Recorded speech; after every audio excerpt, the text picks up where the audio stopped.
уште ги коментирате финалните надпревари на Лига Европа и на Лигата на шампионите кои што официјално завршија неделава, европското првенство се доближува.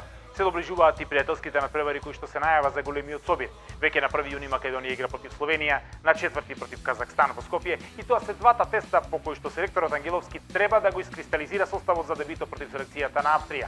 А веројатно враце го имате најновиот билтен за европското првенство на Евротип, каде што ќе ги пронајдете сите детали поврзани со шампионатот.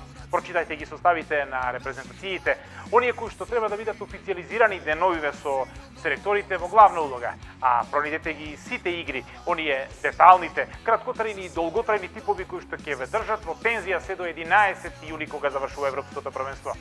Какви се шансите на македонската репрезентација? Букмекерите заедно со Финска не ставија на дното на фаворити за освојување на шампионатот.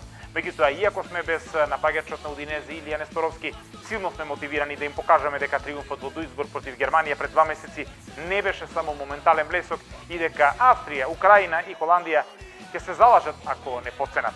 Сигурно така мисли и Стефан Спировски, македонскиот репрезентативец, кој што смета дека до пред некоја година европско првенство гледавме на телевизија и навивавме за некои други репрезентации, а сега време е да го извадиме најдоброто од нас. Стефан, започнуваат подготовките на репрезентацијата. Сега се работи за турнирски систем, надпревари на секои 4 дена. Што очекувате од шампионатот и што значи онаа победа против Германија пред неколку месеци за зајакнување на моралот дека оваа Македонија и тоа како заслужува да игра на европско првенство и тоа да игра битна улога таму, а не да биде епизодист? Така, европско првенство, знаеме што значи европско првенство за Македонија. Ќе пробаме овие 3 недели колку што ни преостануваат да се спремиме, што подобро можеме и ќе ги гледаме противниците, ќе ги анализираме и ќе пробаме да одиграме најдобро што можеме, за да ги изненадиме нашите противници и да пробаме да се пасираме и во следниот круг. Велат дека првиот надпревар е оној небитниот, оној во кој што треба да се разбие така наречената трема, колку Австрија, која што добро ја познаваме, може да биде наша шанса во групата. Па добро, мислам дека групата не е атрактивна. Ќе бидат изедначени сите надпревари. Така да мислам дека против Германија покажавме дека можеме против секој противник да играме, да се спротивставиме на секој, така да мислам дека и тие гледаат со други очи на нас сега. Така да ќе пробаме од првиот надпревар да се фокусираме на тој надпревар, затоа што и да победиме и да изгубиме ништо не е загубено, така да имаме 3 надпревари и ќе пробаме да даеме нашето, да се покажеме во најдобро светло и се надевам, како што кажав, пласман во следната рунда, зашто не.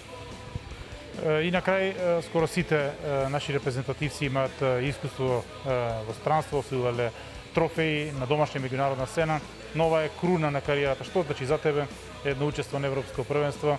Веројатно сон на секој професионален фудбалер од најмали носи. Па секако, претходните европски првенства ги гледавме на телевизија и навивавме за некоја друга репрезентација. Сега ова е ново искуство и, како што кажат, е круна на нашите кариери, така да ќе одиме таму, ќе дадеме се од себе, нема што да загубиме, така да ќе биде убаво за гледање и се надевам дека ќе уживаме на тие надпревари.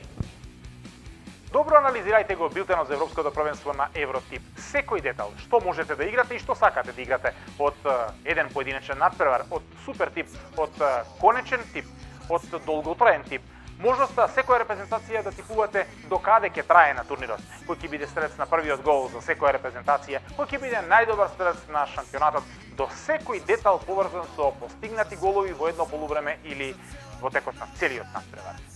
Сето тоа до 11 јули до кога трае европското првенство, но не ги занемарувајте и останатите игри и Копа Америка која што официјално стартува 2 дена по европското првенство. Но добро забележете и кој игра, а кој не достига на шампионатот. Например, Несторовски нема да игра за Македонија. Рамос не е повикан за Шпанија заради повреда. Фуријата прв пат е без ниту еден фудбалер на Реал Мадрид на турнирот. Францускиот селектор дури си дозволи таков луксус да не ги повика Упамекано и Тео Ернандес како и Марсијал од Манчестер Юнајтед на поширокиот список. Многу чуди се и останатите избори. Италијанскиот пак главно се определи за млади фудбалери, додека пак хрватскиот за комбинација на оние кои што имаат светско сребро и оние кои што за прв пат играат на голема пријерба. А шампионатот нуди можност за британските селекции, скоро сите се квалификуваа на првенството, да бидат потенцијално изненадување. Им верувате ли на англичаните, можеби ирците или пак велшаните и шкотите се ваше изненадување за турнирот? Добро проучете го билтенот на Евротип и имате доволно време да ја пронајдете вашата идеална комбинација.